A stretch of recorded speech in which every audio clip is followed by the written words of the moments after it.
안녕하십니까, 광닭입니다. 자, 오늘은 드디어 애플 수박의 아들순을 결정하는 날이 왔습니다. 애플 수박의 아들순을 결정한다는 것은요, 어미순을 순지르기에서 자른 다음에 밑에서 나오는 아들줄기를 여러 개 발생시켰습니다. 그래서 오늘 그 중에서 이제 지주대를 타고 올릴 아들순을 결정하는 거고요. 그 아들순에서 우리가 그토록 기다리고 있는 애플 수박의 열매를 착과시킬 겁니다. 그래서 오늘 내용이 아주 중요하다라고 말할 수 있고요. 자, 그리고요, 오늘은 제가 좀 특별히 이미 말씀드렸던 어미순 지르기를 잠깐만 다시 한번 말씀드리는 시간을 갖도록 하겠습니다. 왜냐하면 아직도 이 어미순과 아들순을 구분하는 그 방법을 잘 모르시겠다, 이러시는 분들이 계세요. 그래서 그분들을 위해서 제가 아주 짧게 그 부분만 먼저 정리해 드리고 오늘 본론으로 들어가도록 하겠습니다. 자, 그럼 시작하도록 하겠습니다. 원래 모르는 길을 갈 때 주변 사람들에게 길을 물어보면 그분들은 굉장히 쉽게 설명을 합니다. 그런데 이 길을 처음 가보는 사람들은요, 그 설명도 쉽지가 않아요. 그리고 가다가 아주 사소한 변수만 하나 나타나도요, 그게 또 혼란스러워집니다. 그러니까 그 마음 좀 이해해 주시고 오늘 어미순 지르기를 제가 잠깐만 다시 한번 설명하고 가겠습니다. 그러기 위해서 먼저 이 용어부터 한번 정리를 하고 갈게요.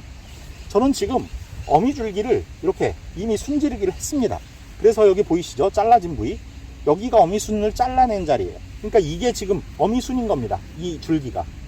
그리고 줄기와 잎을 혼동스러워 하시는 분도 계세요. 자, 줄기라는 건 이렇게 쭉 뻗어 올라가는 이게 줄기입니다. 그리고 잎은 이거죠.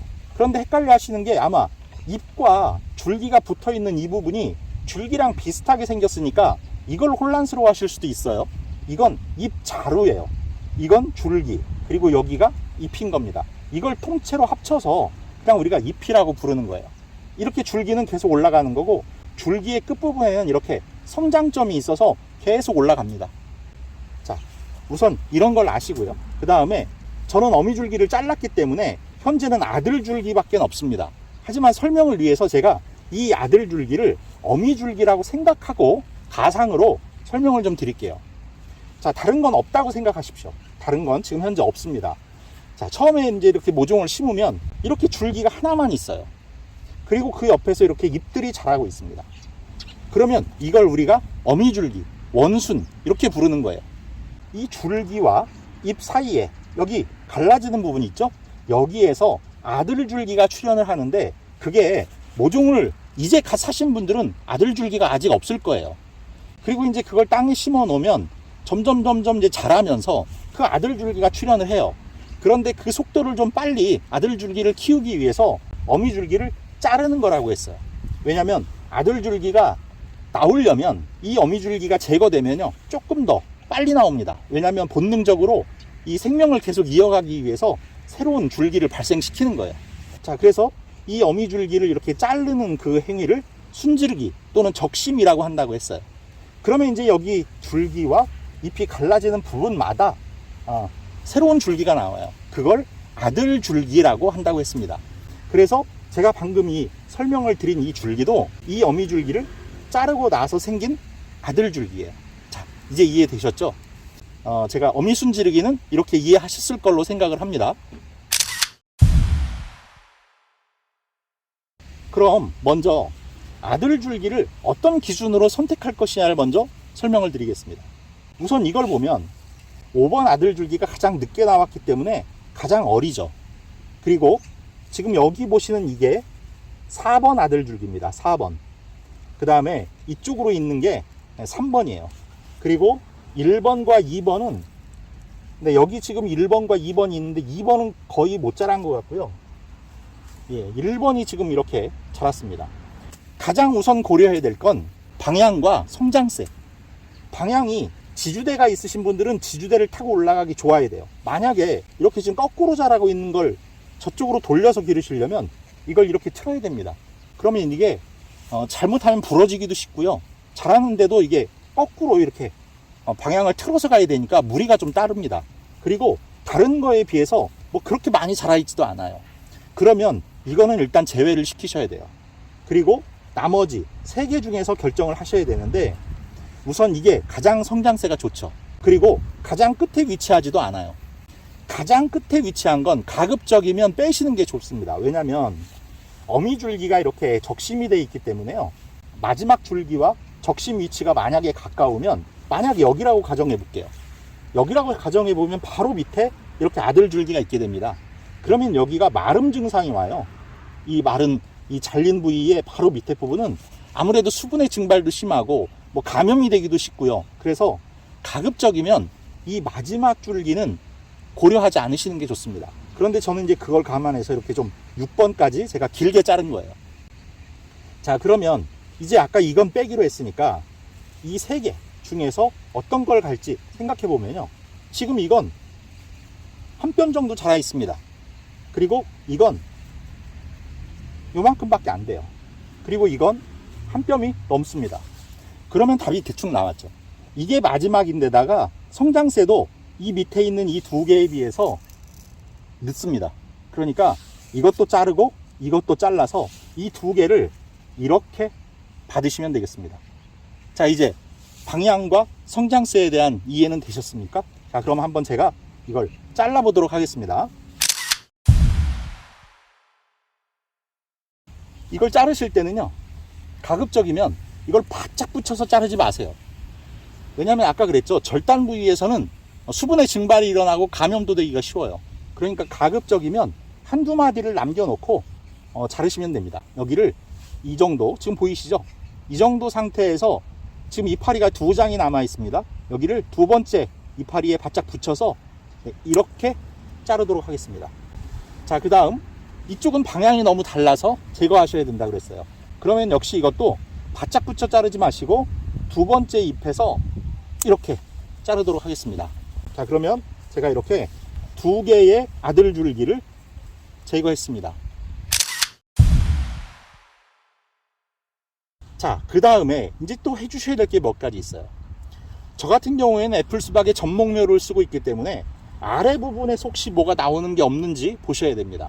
제가 그때 전목묘 같은 경우엔 아래에 있는 이 기둥 같은 이 줄기는 박을 대목으로 쓰고 있고 떡잎 윗부분에서 애플수박의 모종을 접붙인 거라고 했어요. 그래서 이게 초보자들도 당연히 혼란스러워 하실 수 있고 경험자들도 이걸 혼란스러워 하실 수 있기 때문에요. 이제 저한테 남은 아들줄기 두 개를 제외하고는 나머지 이 밑에서 나오는 모든 줄기는 저한테 필요가 없는 겁니다. 그게 이 박의 줄기가 됐건 애플수박의 줄기가 됐건 이제 저한테는 필요가 없는 거예요.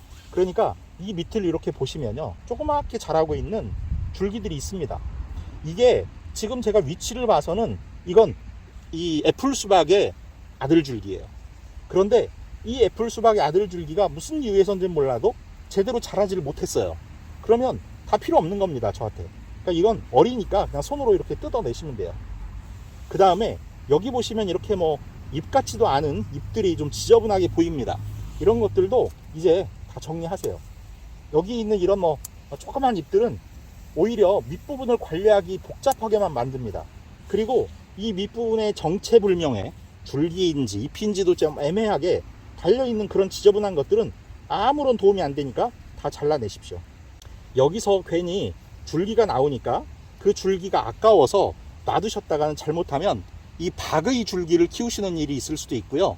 아니면 괜히 이거 이미 선택해서 내가 남겨놓은 아들줄기 양분만 뺏어갑니다. 그러니까 이제는 이 두 줄기에 집중하시면 돼요. 잎은 이렇게 큰 잎들은 따시면 안 돼요. 특별히 문제가 없는 이상. 나중에 이제 이 잎들이 노화가 돼요. 그럼 이제 아랫잎들은 따주시는 게 좋지만 현재로서는 이런 잎들 함부로 따시면 안 됩니다. 자, 그 다음 또 보셔야 될 게 있어요. 이 아들줄기에서 보면 보이시죠? 덩쿨손. 이런 덩쿨손들이 이렇게 엉키고 있습니다. 이거 풀 필요합니다. 다 잘라내십시오. 그럼 이것도 이 잎을 막 감싸 잡으려고 그랬어요. 그러니까 이런 것들을 제거하셔야지 놔두셨다가는 이것들이 다른 잎과 줄기를 붙잡아서 잘못하면 훼손될 수 있습니다. 그리고 현재는 뭐 꽃이 피거나 하는 현상은 보이지 않아요. 근데 만약에 이 마디가 아직 충족되지 않았는데 꽃들이 피면 그 꽃들 다 제거하셔야 됩니다. 참고로 애플수박은 대략 20번째 마디 근처에서 수정을 시키시면 돼요. 왜 제가 몇 마디다 라고 안 하고 20마디 근처라고 얘기를 하냐면 이 아래 부분에서는요, 마디의 그 숫자를 구분하기가 어려울 정도로 잎의 위치가 가까워요. 그래서 이게 한 마디인지 두 마디인지 아니면 거의 같은 위치에서 나오는 마디들이기 때문에 그 마디수를 헷갈려 하실 수가 있습니다. 그런데 어쨌든 세 번째 암꽃에서 수정을 시켜야 되는데요. 이 애플 수박의 특징이 7번째 마디마다 암꽃이 하나씩 핍니다. 그러니까 대략 세 번째 암꽃 그러면 21번째인데 아래가 복잡하기 때문에 그 숫자를 정확히 세기가 힘드니까 대략 15번째 위, 대략 20번째 근처에서 암꽃이 피게 되면 그게 세 번째 암꽃이 되는 겁니다. 그러면 그 전에 피는 꽃들은요, 암꽃이 됐건 수꽃이 됐건 다 제거하시는 게 좋아요. 왜 처음부터 열매를 안 달고 세 번째 마디에서부터 다느냐면, 수박은 열매를 달기 위해서 적당한 잎의 개수가 필요합니다. 네, 그런 잎을 확보해주는 차원에서 그렇게 하는 거고요. 그 다음에 너무 빨리 달리면 나중에 자랄 것들이 성장에 방해를 받아요. 그러니까 일단 충분히 키운 다음에 잎의 숫자도 확보를 하고 열매를 다시는 것이 건강한 열매를 다실 수 있는 방법입니다. 자, 이렇게 해서 오늘은 애플 수박에 있어서 열매를 달기 위한 정말 가장 중요한 단계인 아들줄기를 남기는 방법에 대해서 알아봤고요. 그 다음에 나중에 열매를 다는 위치 확보를 위해서 마디수 어디에 달리는지 이런 것도 함께 말씀을 드렸습니다. 자, 이렇게 열매의 그 착과를 위해서 이제 아들줄기가 준비가 됐으니까 이제 조금 더 자라면 이 위로 유인을 해서 이제 올라가는 단계에서 여러분들을 다시 찾아뵈게 될 것 같습니다. 그때는 이제 수정에 대한 얘기를 드리고 착과 시기에 어떤 관리가 필요한지 함께 말씀을 드리도록 하겠습니다. 자, 한 단계 한 단계 해나가는 재미가 있는 애플 수박, 부디 잘 기르셔서 풍성한 수확 하실 수 있기를 응원하도록 하겠습니다. 자, 구독, 좋아요, 알림 설정 부탁드리면서 인사드리겠습니다. 감사합니다.